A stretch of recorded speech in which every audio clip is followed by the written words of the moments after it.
Hi, I'm Scott Brinker, the editor-in-chief of Martech. I am joined here by my collaborator on all things Martech, Franz Miersma, Martech Tribe, and super excited here to have Michael and Jonathan from SAS.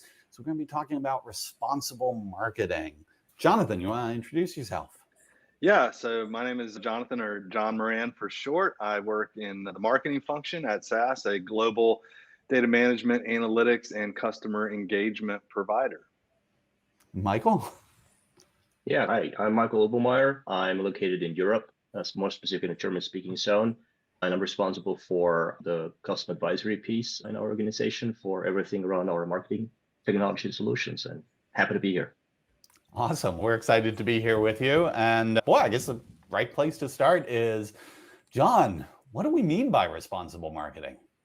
Yes, at the end of the day, this concept of responsible marketing is really about building and then maintaining trust between a brand and its consumer set. We have seen over the past several years in particular that consumers want and really demand responsibility from brands from a variety of different angles.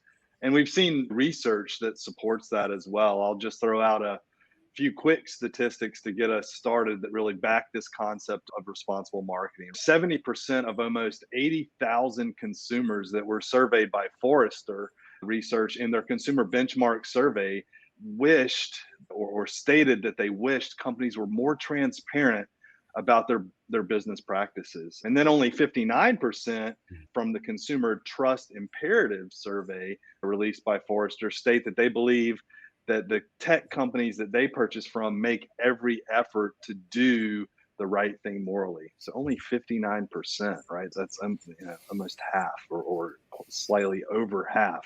But you can see that consumers want trust and they want responsibility from brands, but only 17% of CIOs and about 25% of CTOs are strongly concerned about the ethical or responsible use of data and technology. So we're seeing a gap between what consumers want or demand and what brands are currently delivering.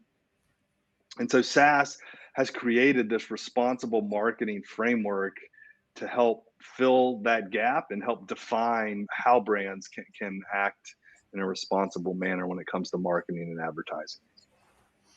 Wow, this sounds great. And can you tell more about this framework and what sets it apart? What is different from other frameworks and concepts?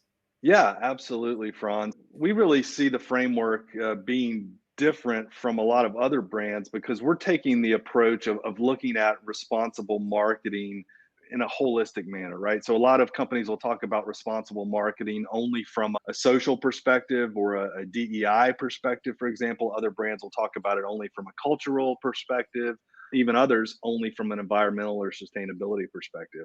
We're looking at it from really three different angles or pillars. So the first one is the responsible use of customer and marketing data, right? So it's that data component. And brands that are using customer and marketing data in a responsible manner are driving loyalty, right? They're maintaining the balance between personalization and privacy. They're accounting for legal and ethical compliance.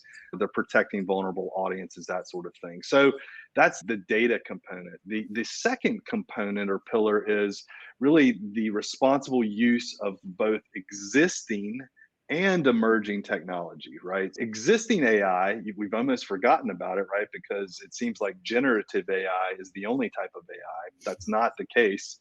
There's lots of AI that's been used for a long time in marketing.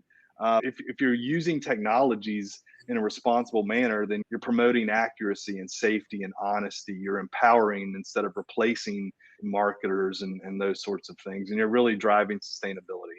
And then the third pillar, right, after data and technology is the use of organizational resources. So the responsible use of organizational resources that are stewarded to both the marketing and advertising department. If you're using techniques like optimization and attribution and enterprise decisioning and that sort of thing, then you're making all the right moves with your marketing dollars and budgets. And as a result, marketing is seen as a profit center, a revenue generator, instead of a cost center. looking at that framework and really doing all of those things and concurrently, I would say, leads to a long-term competitive advantage. We strongly believe that. And so that's why we're really leading with this message around responsible marketing. That makes a ton of I sense. just want to add to this because I read an interesting article recently about the WFA, I think it's the World Federation of Advertisers, and they did some research on this topic that the majority of large enterprises actually have these kind of frameworks in place, but they rarely cover all these priority areas. And I think what John mentioned was one of the things was data ethics was one of these areas that many companies are not covering these days, as well as responsible media and environmental sustainability topics. So I think that's an important thing to look at. And really just wanted to add to that. Yeah, no, it makes total sense. Like the scope of how you're looking at responsible marketing is, much more thorough than I think some of the other ways in which that term has been thrown around. I'd imagine that's interesting though, because it's got a larger scope, there's probably a number of different drivers within the organization. Michael, could you maybe tell us a little bit more about who's driving this push? Is it just the marketer or like who else in the org? I think it's a great question. I think there are two ways to look at it, and it's not just, I guess, who, but also what. But in essence, there are like two major drivers. It's like external drivers. So obviously, consumers are demanding this. Obviously, there's a lot of expectation around privacy. There's a lot of expectation around how brands act in a sustainable way. We'll come to that in a second. Obviously, also legal frameworks like GDPR, for example, because my European background, Data Act, AI Act. So there are a couple of different external factors driving this. And obviously there are internal drivers. So from a company perspective, so everything around competitive differentiation, managing your risk, managing cost. And maybe just double click on these two drivers. So when you look at the consumers, obviously looking at it from a data perspective, so everything around data breaches or cybercrime, this is an ongoing issue that all organizations are grappling with. So this is certainly something consumers have a big issue with. So when we look at different reports, the numbers vary, but when you in general can say 3 out of 4 consumers expect that their data is treated in a proper way and that they would have a trust issue if they wouldn't trust the brand and would not buy from that brand anymore if they had the feeling that their data wouldn't be treated properly. From a technology standpoint, obviously, there are many new channels, many new platforms. Just for an example, obviously, everything around metaverse. So just making sure as a brand and organization that you responsibly govern these platforms, these channels, and the way how you market in these places is important to consider. And obviously generative AI, as John just mentioned, right? This is like the one AI topic that everybody's raving about that has obviously a lot of potential. But again, here, the way how organizations will use generative AI going forward, what kind of data they're going to use, and how also personal identifiable information would be used will be a relevant piece which organizations have to consider. And finally, obviously, also from a tech perspective, how you aggregate the different platforms you're using and how the different marketing advertising platforms are playing with each other. And I think, for instance, something that you are talking a lot of times about, are we going to see aggregation? Are we going to see consolidation? I think that's a moving target for organizations to achieve. And that's driving this massively. And internally, obviously, when you look at it, all the C-levels, CMOs, CDOs, CIOs, CFOs, everybody has to fair share in driving this because, again, as I said before, we have on the one side the question of how to differentiate competitively as a brand. Trust is obviously something that consumers value a lot. So you have to make sure that you're transparent about the things you're doing with your consumer data. You're responsible, obviously. From a legal standpoint, obviously, you have to manage the risks and making sure data breaches are prevented. And cost is obviously something is specifically in marketing and specifically now where all the marketing teams, everybody will ask, every CMO will tell you they have to do more with less. So also here, the question is, how can you meet budget restrictions, but at the same time, maybe do marketing in a more responsible way and save costs while you do it. So that's another interesting angle to look at it. And I don't know, John, I would like to know on a scale from 1 to 10, how we're doing on data, technology, and resources, the 3 elements of your framework? Yeah, that's a great question, Franz. One of the reasons we developed the framework is so organizations had something to measure against, right? It's almost like a a matrix or a grid where they can say, okay, I'm great here, I'm not as good here, I'm doing okay here. And so that allows them to have something to where they can formulate an end score. With that, it's also safe to say that this concept of responsible marketing, or really responsible customer engagement, is what we should really term it. It's ongoing. It's just like diet and exercise, right? It's a constant journey. It's not an end destination. I think you can always strive to get better. I don't know a single brand out there that would even say for themselves, hey, we are 100% great from a data technology and resources perspective. And if they would say that, I would love to talk to them a little more. But I think that one thing we do urge brands to do is to consider how well they're doing within each pillar. And the way that they can do that is almost to run an assessment of sorts, where they can look at different KPIs for data, right? Different data KPIs, different technology KPIs, different resource KPIs. And these are going to vary. They're going to vary by the industry you're in, the geography or region you're in, the country you're in, that sort of thing, the size of your organization. But the end idea is to be able to take scores, KPI scores from each one of those three pillars, add them together and get that resultant score to see how, and try to measure how brands are really doing from a data, technology, and resource perspective. So that's the short answer to that. Yeah, I think it's really interesting, your point here about the variations across regions and countries. Obviously, this whole space from a regulatory perspective continues to evolve at different paces in different parts of the world. Certainly quite challenging for companies with global footprints. Michael, actually, could you at least give me a little bit more of a sense of where you see some of the differences between where responsible marketing is at from an EU perspective as compared to, say, here in the US? Yeah, so the pressure is real, Scott.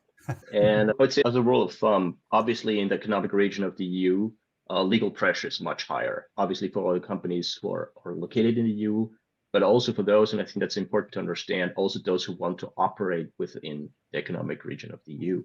So also companies who might legally sit outside, but still have customers in the EU or want to sell a product or service are still affected by these regulations, right?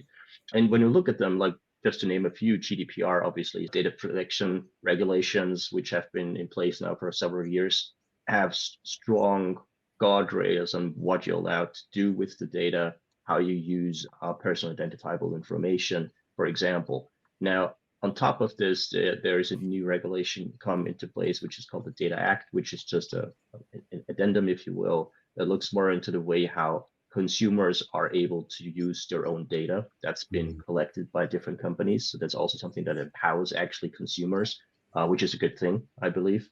And then obviously there's the AI Act, which in essence looks at how artificial intelligence is using information about consumers. And there are different, let's say, tierings, if you will, on how impactful these different AI models can be, and what are the guardrails that need to be considered from a product or service perspective. And so I think this is where currently there's a lot of pressure. Again, EU companies, for that very reason, are very proactive and trying to be compliant in time for these acts to be put in place. US companies might be a bit more, let's say, reactionary isn't probably a strong word, but yet more caution-based. But again, if they want to do business in those countries, they're obliged to comply with local regulations. And then there might be the one or the other CEO that might even consider pulling out with their products from this economic region, which maybe tells one or two things about how people look at these kind of regulations. In general, what we see is that, yes, point of view, if you will, that they are embracing much more this topic of aggregation. So basically the aggregating technology, different platforms, which necessarily also lead to responsibility in the way how you treat those different data platforms and how you exchange data between those different platforms, and how you also safeguard the data that's flowing through the systems for different marketing purposes. I think that this is where, from a technology curve or from a maturity curve standpoint, US companies are further along the journey, if you will. And then you probably would say that there is still cultural differences as well. between different other regions in the world in the way how they see the possibilities the technology has per se. When you just look at it from a very neutral standpoint, you can do a lot of things with technology. The question is then, should you do it, right? And I think this is where culture differences come into play. And maybe some regions in this world have different points of view than others. And it will be interesting to see how on the long tail this will play out in terms of also from a competitive standpoint, right? Because obviously there are many think tanks also in the EU that would argue that the rather strict regulations we have might be a competitive disadvantage. But I think time will tell if people go for convenience or if they go for privacy. So I think that's an interesting thing we want to follow up in 5 years from now or so. Agreed. Yeah. That's about the privacy paradox indeed. And so now I'm a practitioner and I'm working with your framework. How do I know I'm working in a responsible way? My marketing is executed in a responsible way. Is there a way to measure it? Yeah, so I think that this is a really interesting question. And this is actually something I was discussing with some leaders from a bank in Hungary just yesterday. They asked, how do I measure trust? How do you measure trust between consumers and brands? And what factors impact trust, which is what responsible marketing is all about, more than others? And so, like I said in the previous answer, this is something we want to have a score. We want to have an end result. We want to have an end number that says I am at 86 of 100, and therefore I have a little more room to go until I'm perfect. But it doesn't necessarily work that way, because there are so many factors that impact trust, right? Inventory, the customer experience, price, service post sale, all of these things determine and have inputs into trust, which then drives loyalty, lifetime value, those sorts of things. Yeah, there is no one score that indicates perfection. I think those results are going to vary, but with that maturity assessment that I was mentioning earlier, you can measure how well you are doing from a responsible marketing perspective. You can look at how compliant am I from a data privacy perspective. What are my personalization maturity scores from an engagement and net promoter score perspective? What are my loyalty scores? All of that can be done underneath data, underneath technology. You can perform audits. You can look at utilization metrics. You can look at bias detection and mitigation scores. You can look at those things to understand how well you're doing from a technology perspective. And then from a resource perspective, attribution accuracy, optimization, cost savings, return on marketing investment, your P&L and other kind of financial metrics, all of those things can be looked at as well. So there are ways that you can measure and quantify your efforts from a responsible marketing and engagement perspective. So one aspect of this we haven't talked a lot about, been a focus here on the privacy side of things, consumer trust, super important. But there's one of the other aspects of responsible marketing that you laid out here is around ESG, environmental, social, governance, sustainability. Michael, I'm wondering if you could tell us a little bit about what you see there in the EU, some of the regulations there, and how you see that fitting into this responsible marketing framework. Absolutely. So earlier this year, the EU has basically adopted a new directive that basically requires EU companies and also non-EU companies who have activities in the geographical region or in the economic region to have basically to file annual sustainability reports. Right now, this basically is only required from organizations of a certain size based on their revenue. But at some point, this will trickle down to all different sizes of companies. And basically, what it requires is also at some point from a marketing perspective to look at how sustainable and how environmentally conscious they are operating their own marketing organization, if you will, right? And maybe also look at the way how green their marketing is. And green marketing is a term that has been coined already a couple of years ago, but now with the legislation in place, it has become a much more relevant meaning, if you will. And there are even basically laws that are local laws, like what we call Lieferkettengesetz. It's basically the supply chain law that requires you to also look into your suppliers and how green they are. And that's interesting because the article I mentioned earlier from the World Federation of Advertisers, one of their findings was that organizations said we can't do this alone. meaning that obviously they also have to basically take into consideration that their suppliers also have their fair share of sustainable impact, if you will. And when you look at it, the digital technology as a global business, if you will, accounts for almost 4% of the total global greenhouse gas emissions, right? So 4% is a tall number when you look at it from that perspective. And when you maybe look at it a bit more from a different angle, what do you believe, how much CO2 does an average email without an attachment produce? So basically from the point where it's sent out from some brand and then basically shows up on any given screen of a consumer. Just get a rough guess. I wouldn't even know where to begin, but now I'm scared. I'll give you a hint. It's a small number, but still, right? But if I think about how many emails are coming through my inbox, the multiple on that. Well, I suddenly feel less guilty if I forget to send an attachment. Right. So I'll just show. It's 10 grams, right? An email without an attachment has an average 10 grams of CO2, produces an average of CO2, right? Compared to a letter, a print letter, which has roughly 20 grams, and an email with an attachment of 30 grams, right? And even if the email never sees the light of day because it lands in some spam detection like server, it still produces 2 grams. And maybe in worst case, and we're all guilty of this, when you look at all the emails you basically delete, they're still in the bucket of deleted emails. So they live somewhere on somebody else's computer. They produce a lot of CO2.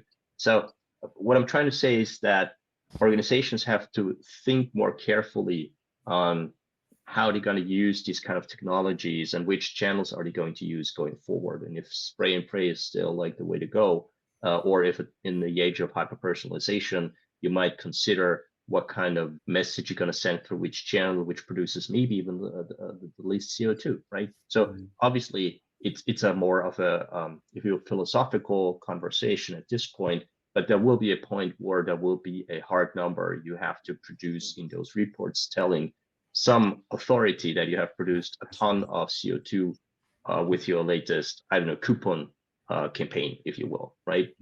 And the other aspect you have to look at is with the third-party cookie going away pretty soon, what we're going to see in the future is a much less targeted online marketing, which in turn also means we're going to see rising CO2 emissions there as well.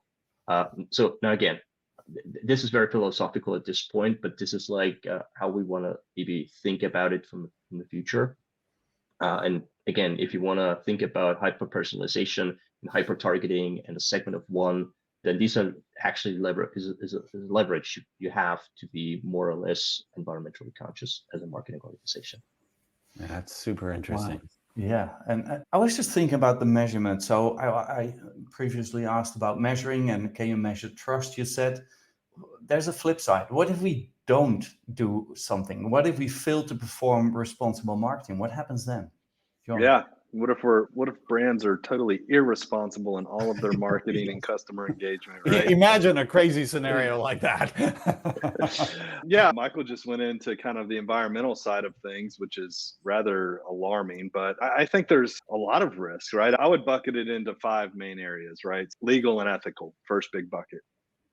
Fines, obviously. In some cases, we've seen corporate executives do prison time for being irresponsible in different areas of the business. Financial, right? Loss of revenue. That would be the second big bucket, I think. Environmental, right? Lack of environmental certifications, excess waste, that sort of thing, again, comes with fines. Economic, I think that's another big bucket, or overall organizational waste, not just environmental waste, but other types of waste due to inefficient spend.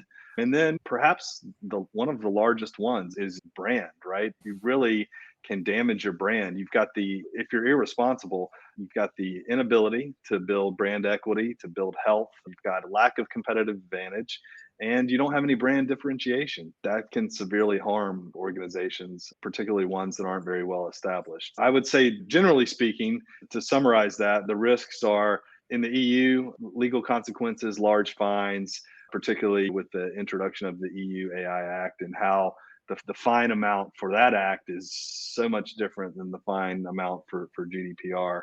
And then in the US, I would say we're a little bit behind from a regulation perspective, but there are a lot of social consequences. And even though there's smaller fines, the US does have a very large and prevalent cancel culture, which we won't go into in a lot of detail, but you don't want your brand to get canceled because that's very damaging. So we'll leave it at that. Yeah, you had me at prison though, but brand bad, prison worse. But so actually talking a little bit more here about the AI side, because obviously this has been the big topic this year. How do you think about the intersection between responsible marketing and AI? Oh yeah, AI is squarely centered within the responsible marketing framework. It's one of the major components. We know that every government out there is racing and in some cases struggling to regulate and put guardrails around AI. Some are making great progress and others are a little further behind. We see in the US that the current administration is taking comments from various parties and influencers that are going to inform the national AI strategy, but they haven't rolled out anything completely formal yet. They're looking at what regulations, standards, and investments are needed. What are the security benefits and risks to AI? Can AI help combat climate change? AI's impact on equity and civil rights? Can AI strengthen or hurt democracy, the economy, and government? I think that's a conversation for a whole nother day. But I think that that's where the US is. But in the EU, they're being very cautious, and I think they're being very pragmatic and they're being protective. And I think the question becomes, is that conservatism, is that hindering potential growth? That's probably yet still to be determined from a generative AI perspective. But at SAS, we're looking at the intersection through not only this framework, right, the intersection of responsible marketing and AI, but we're also looking at it through our responsible AI and data ethics practice. So we actually have areas of the business that are only focused on how to use AI responsibly, how to use data in an ethical and legally compliant manner. And all of that we use to inform prospects and customers that we talk to and help them on their journey using AI in a responsible manner. And in that same train of thought, will generative AI make more data more accessible? Michael, what do you think? Well, I think the quick answer is yes, definitely. I think that we've all seen it. OpenAI, the way how quickly it spread across the globe and how quickly people were actually accepting this new possibility to tap into an endless pool of knowledge was just fascinating in itself. Yes, certainly generative AI will make data more accessible. The big but I would add to that is what is required what is actually required to make sure that people are using the data in a responsible way, and or maybe stepping back a bit, how can we make sure that people are trained and educated in such a way that they actually are able to ask the right questions so they get meaningful answers? So that's one of the big questions that we have. I think the knowledge that's available at our fingertips literally is vast and massive, but there's still the requirement there to actually understand what you're looking at, right? That's one of the big questions that actually needs to be solved, not just from a technology standpoint, but also I think it's a social responsibility and also corporate responsibility, depending on, we're talking about kids training school or employees and companies and how to use these technologies. The other question that obviously comes up is with the generative AI, it's very easy to also create new content, right? It may be images, it may be text, videos, whatnot, any sort of content. So the question will be, what will the quality be like going forward?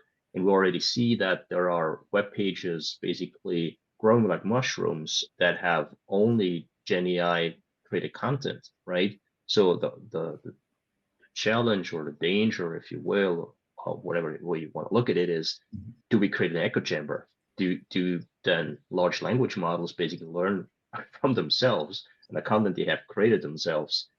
So that's another thing we really need to look at in that regard.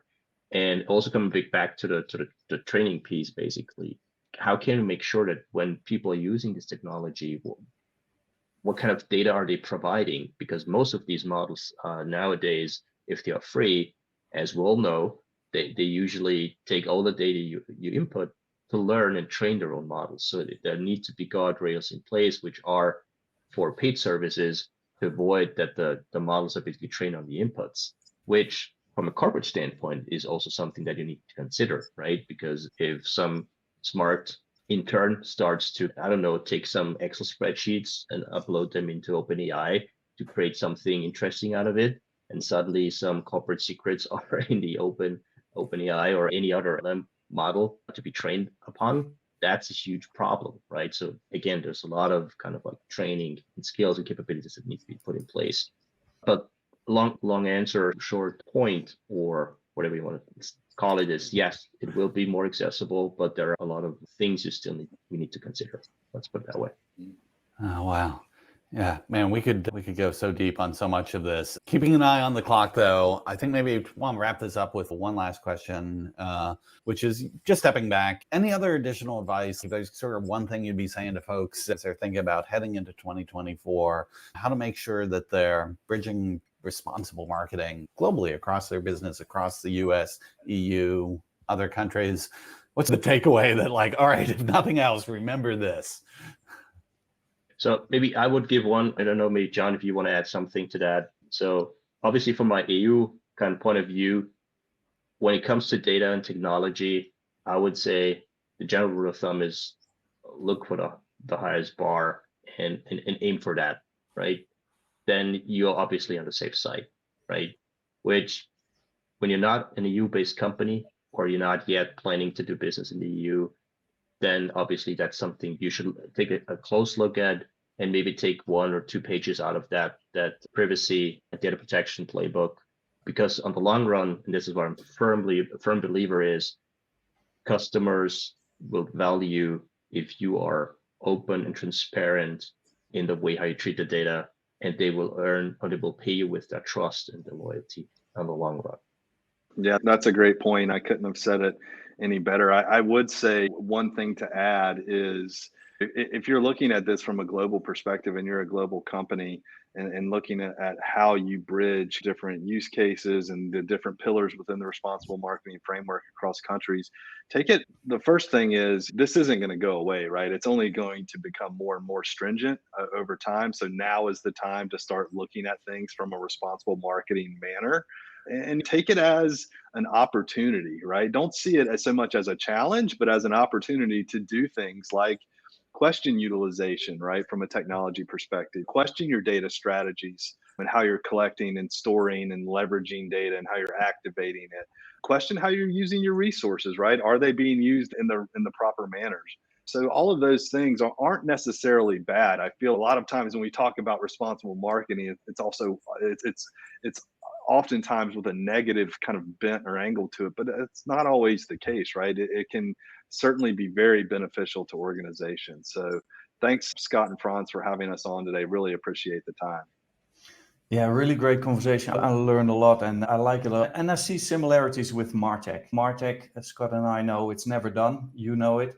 And I learned it's the same here with responsible marketing. You need a framework, you need a playbook, and it's never done. So thank you so much for your time, John, Michael, Scott. Yeah, great talk. Thank you. Thank you. Thank you. Take care.